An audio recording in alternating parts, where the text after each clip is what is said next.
Hey guys, how are you? I am Avishi Jain and मैं आपको जावा पढ़ा रही हूँ एकदम स्टार्टिंग से। तो हम लोग ने थ्योरी पार्ट काफ़ी कवर कर लिया, प्रोग्रामिंग भी स्टार्ट कर ली थी। तो अब थोड़ी एडवांस लेवल प्रोग्रामिंग पे जाने से पहले हम कुछ केसेस पढ़ते हैं या कुछ ऐसी स्टेटमेंट्स पढ़ते हैं जिससे हम प्रोग्राम्स काफ़ी अच्छी तरीके से लिख सकें और ज़्यादा केसेस डिस्कस कर सकें। तो आज हम चालू करते हैं कंडीशनल स्टेटमेंट से, जिनको हम डिसीजन मेकिंग स्टेटमेंट्स भी कहते हैं। ओके, तो डिसीजन मेकिंग स्टेटमेंट्स जो होती हैं हमारी बेसिकली दो टाइप की होती हैं। पहली अगर आप बात करो तो आपकी इफ़ एल्स हो गई एंड दूसरी जो हो गई आपकी स्विच होती है ना। इफ़ एल्स के अंदर भी आपकी बहुत सारे केसेस हैं, जैसे if statement, if else statement, if else if statement, nested if. Switch statement के अंदर अकेले एक स्विच का ब्लॉक होता है। ठीक है, तो ये जो डिसीजन मेकिंग स्टेटमेंट्स है आपकी, इफ़ जो है आप सबका स्ट्रक्चर देख सकते हो एंड जैसे जैसे मैं एक एक डिस्कस करूँगी, मैंने सबका अलग से सिंटैक्स भी डिस्कस किया है। देन तो अगर आपको प्रॉब्लम हो तो आप वीडियो आगे करके देख सकते हो कि कहाँ मैंने इफ़ एल्स का किस तरीके से स्ट्रक्चर लिखा है, इसलिए मैंने आपका डायग्रामेटिक विजन भी पूरा डिस्प्ले कर दिया है।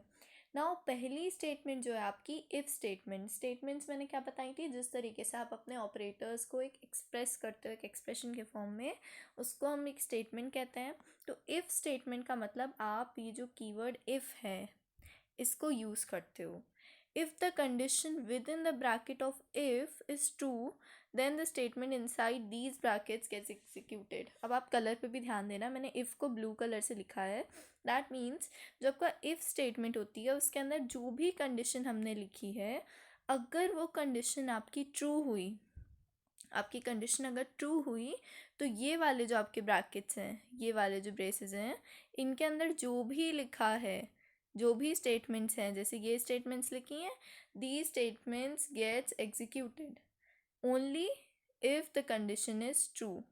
अगर ये कंडीशन जो आपकी इफ़ के अंदर लिखी है, यहाँ पे जो कंडीशन है, in case it is false, तो आपके इस ब्लॉक के अंदर लिखी जितनी भी स्टेटमेंट्स हैं they do not gate executed. Example देखो, अगर सपोज करो मैं ए की वैल्यू यहाँ पे 4 लेती हूँ, ठीक है। If A divided by 2 is, sorry I think ये मॉड्यूलस होना चाहिए। ठीक है, एक्सप्रेशन में अगर आप इसको बेटर तरीके से समझो तो आई वुड से कि इसको a डिवाइडेड बाई 2 की जगह a मॉड 2 दे के देखो यहाँ पे इस कंडीशन में। ठीक है, मैं a मॉड 2 डिस्कस कर लेती हूँ क्योंकि डिवाइड बाई 2 तो काफ़ी इजी हो जाएगा। अगर a मॉड 2 मेरा डबल इक्वल टू ज़ीरो है, मतलब रिमाइंडर अगर किसी नंबर को डिवाइड कर रही हूँ 2 से, अगर रिमाइंडर आपका ज़ीरो आता है तो वो नंबर आपका इवन है, नहीं तो ऑड है। ठीक है, a की वैल्यू सपोज करो मैं 4 लेती हूँ, तो अगर आप 4 को 2 से डिवाइड करते हो तो आपका वैल्यू ज़ीरो आता है रिमाइंडर, यही तो आप रिमाइंडर चेक कर रहे हो। अगर आपका रिमाइंडर ज़ीरो आता है, इफ स्टेटमेंट कह रही है अगर आपका रिमाइंडर ज़ीरो आता है, then print that a is even. That means कि वो नंबर 2 से डिविजिबल है, मतलब कि वो नंबर इवन है।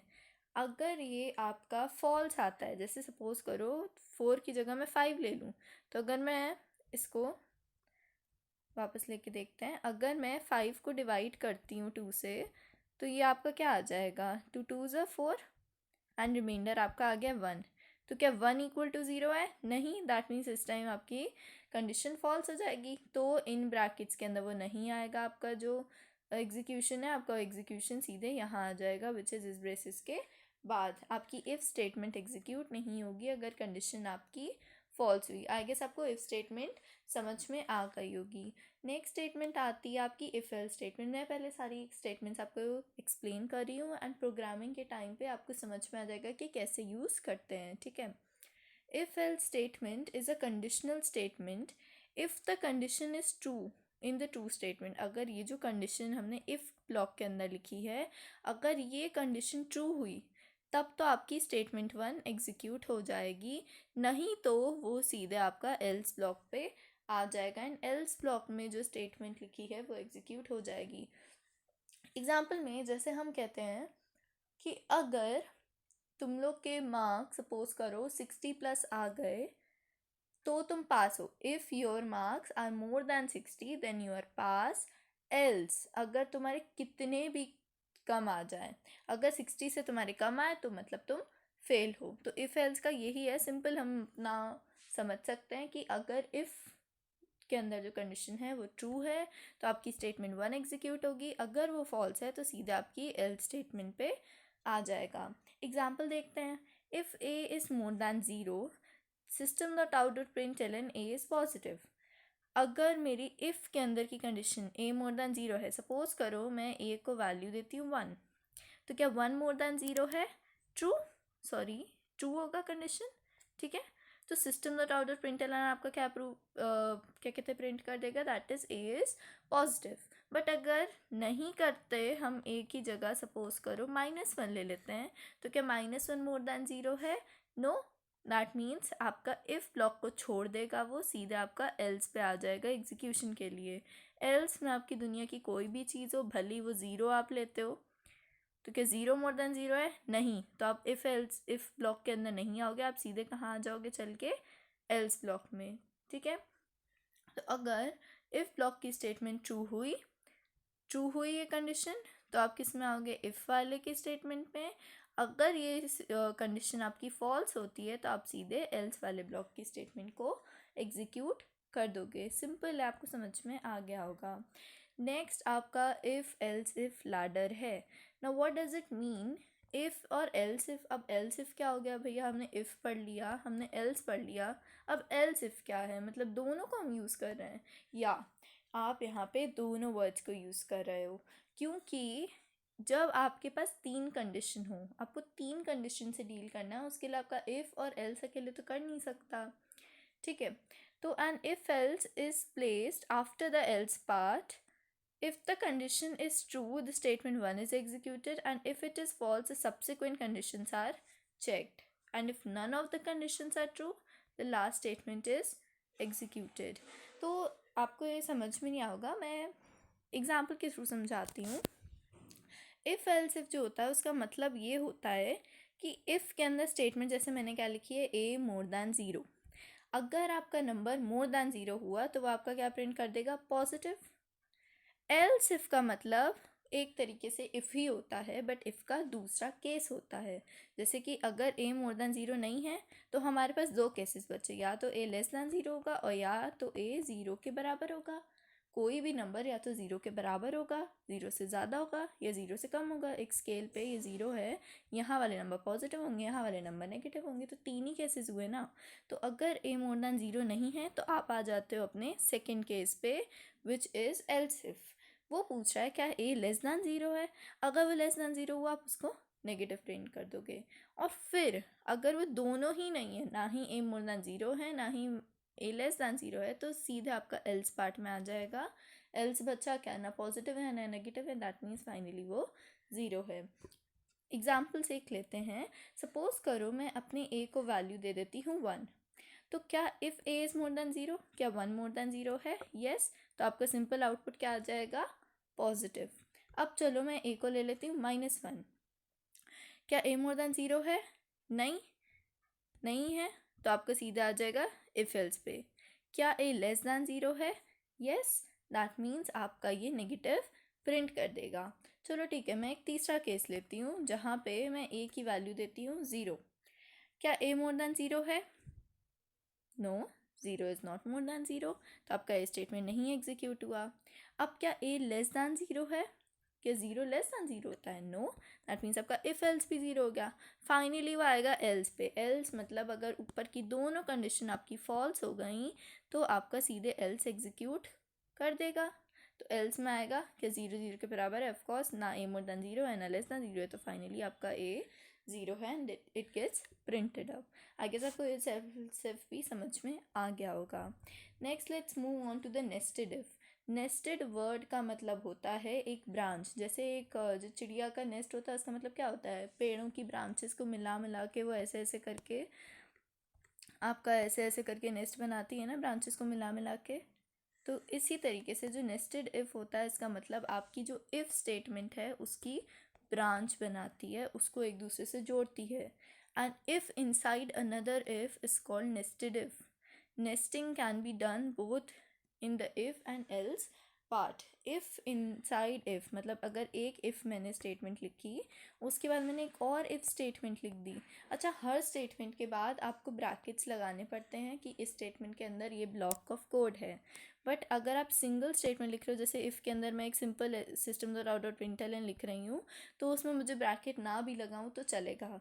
But I would suggest you कि हर इफ़ के बाद ब्रैकेट लगाओ, ताकि जो भी आपका कोड पढ़े उसे समझ में आ जाए कि आप क्या लिखना चाह रहे हो और क्यों। और ऐसा रीज़न जो मैं दे रही हूँ वो मैं आपको एक कंडीशन एक्सप्लेन भी करूँगी कि क्यों ब्रैकेट आप लगाओ। ठीक है, एग्जाम्पल देखो, मैंने लिखा if a is more than zero. अब देखो, मैंने एक ब्रैकेट लगाया, ये बड़े वाले इफ़ का है। उसके बाद मैंने एक और इफ़ स्टेटमेंट लिखी, तो मैंने एक इफ़ के अंदर एक और इफ़ स्टेटमेंट लिखा है। दैट मीन्स मैं नेस्टेड इफ़ का यूज़ कर रही हूँ। नेस्टिंग का मतलब एक इफ़ के अंदर एक और इफ़, या फिर एक एल्स ब्लॉक के अंदर एक और इफ़ ब्लॉक। ठीक है, तो आप एक स्टेटमेंट के अंदर एक और स्टेटमेंट लिखते हो, उसको आप बस नेस्टिंग कह देते हो। अच्छा देखो, इस कंडीशन में क्या है, if a is more than zero. Suppose करो मैं ए की वैल्यू ले लेती हूँ 8। ठीक है, उससे एक्सप्लेन करके देखते हैं ड्राई रन करके। ड्राई रन का मतलब क्या होता है, मैं एक वैल्यू लेके चेक करती हूँ मेरा आंसर आ रहा है कि नहीं, मतलब मेरा कोड सही है कि नहीं। ठीक है, ए मोर देन ज़ीरो, क्या 8 मोर देन ज़ीरो है? 8 मोर देन ज़ीरो है, यस। तो ये यहाँ आ जाएगा इस वाले इफ़ के अंदर। If a is less than 10, क्या मेरा ए लेस दैन 10 है? यस। तो ये इफ़ के अंदर जो स्टेटमेंट है वो एग्जीक्यूट कर देगा। दैट मीन्स आपके आउटपुट में क्या लिख के आ जाएगी? पहली statement single digit number. Next आपका क्या है? एल्स। अब वो एल्स में आएगा ही नहीं अगर इफ़ सही हो गया है। अगर इफ़ गलत हुआ होता तो आपके एल्स में आ जाता, बट इफ़ सही हुआ है तो एल्स में नहीं आएगा, सीधे आपका इस वाले ब्रैकेट के, दैट मीन्स ये जो इसका ब्रैकेट था बड़े वाले इफ से बाहर आ गया। अब क्या ये वाला एल्स पार्ट आपका एग्जीक्यूट होगा? Right in the comment section. देखते हैं कितना दिमाग चलता है इसमें। देखो, इफ़ स्टेटमेंट अगर आपकी ये बड़ी वाली एग्जीक्यूट हो गई तो इसके बड़े वाले एल्स में क्यों जाएगा? ये देखो, आप डिवाइड कर लो, ये आपका छोटा वाला इफ़ है क्योंकि ये अंदर है ब्रैकेट के, और ये वाला जो है ये आपका बड़ा वाला एल्स है क्योंकि ये आपके बड़े वाले इफ़ के बाद आ रहा है। ठीक है, तो क्या ये एल्स एग्जीक्यूट होगा? नो, क्योंकि आपका इफ़ एग्जीक्यूट हो गया इसलिए वाला एल्स आपका एग्जीक्यूट नहीं होगा। तो फाइनल आउटपुट आपका क्या लिख के आ जाएगा? सिंगल डिजिट नंबर, क्योंकि आपका इफ़ ये वाला एग्जीक्यूट हुआ, ये वाला एग्जीक्यूट हुआ, ये वाला एल्स एग्जीक्यूट नहीं हुआ, ये वाला एल्स एग्जीक्यूट नहीं हुआ। आई थिंक आपको नेस्टेड इफ भी काफ़ी क्लैरिटी मिल गई होगी कि क्या होता है। एक इफ़ के अंदर एक और इफ़ लिख दो, या एल्स के अंदर भी हम ये चीज़ कर सकते थे। ठीक है, नेक्स्ट है आपका डैंगलिंग एल्स प्रॉब्लम। ना, डैंगलिंग एल्स प्रॉब्लम क्या होता है? The problem that arises in a nested if statement due to more number of if than the number of else clauses is called dangling else problem. ये definition मैंने इसलिए लिखी है ताकि आप boards में लिख सको। A confusion is created with which it if does not if does the additional else clause match up। अगर ये इफ़ जो है स्टेटमेंट आपकी, वो एक एडिशनल एल्स के साथ क्लॉज मैचअप करता है, दैट मीन्स एक कोई और एल्स के साथ मैच करता है। इस एग्जांपल को देखो, क्या आपको समझ में आ रहा है कि जो इफ़ स्टेटमेंट है इसका एल्स कौन सा है? क्या ये एल्स आपके इस वाले इफ़ का है या आपके इस वाले इफ़ का है? आपको इसकी क्लैरिटी ही नहीं होगी क्योंकि आपने ब्रैकेट्स नहीं लगाए। एंड इसीलिए मैं आपसे कह रही थी कि Java matches an else with the preceding unmatched if. To override the dangling else problem, the braces are used to include the unmatched if in the compound statement. तभी मैंने कहा था कि आप ब्रैकेट्स यूज़ करो, क्योंकि आपको इस केस में खुद ही नहीं समझ में आ रहा होगा कि एल्स आपके इस वाले इफ़ का है या इस वाले इफ़ का है, कोई क्लैरिटी ही नहीं है। इसलिए आप इन ब्रेसेस को यूज़ करोगे ताकि आपको इस चीज़ की क्लैरिटी मिले कि आपका एल्स किस वाले इफ़ का है। ठीक है, अगर मैं इफ़ ये वाला लिखती हूँ, दैट मीन्स कि जो भी आपका एल्स है वो प्रिसीडिंग उसके एल्स के जस्ट ऊपर जो इफ़ होगा वो उसके साथ मैच करेगा अगर आपने ब्रैकेट्स नहीं लगाए हैं। दैट मीन्स कि जो मेरा इफ़ है, जो एल्स था आपका, वो उस वाले इफ़ के साथ जो आपके जस्ट ऊपर है, वो एल्स आपके उस वाले इफ़ के साथ मैचअप करेगा। Fine, so just try using the braces. Switch statement we'll discuss in the next part. Switch statement, its example, your fall through, the differences, ternary operator we'll discuss in the next video. Thank you. Goodbye.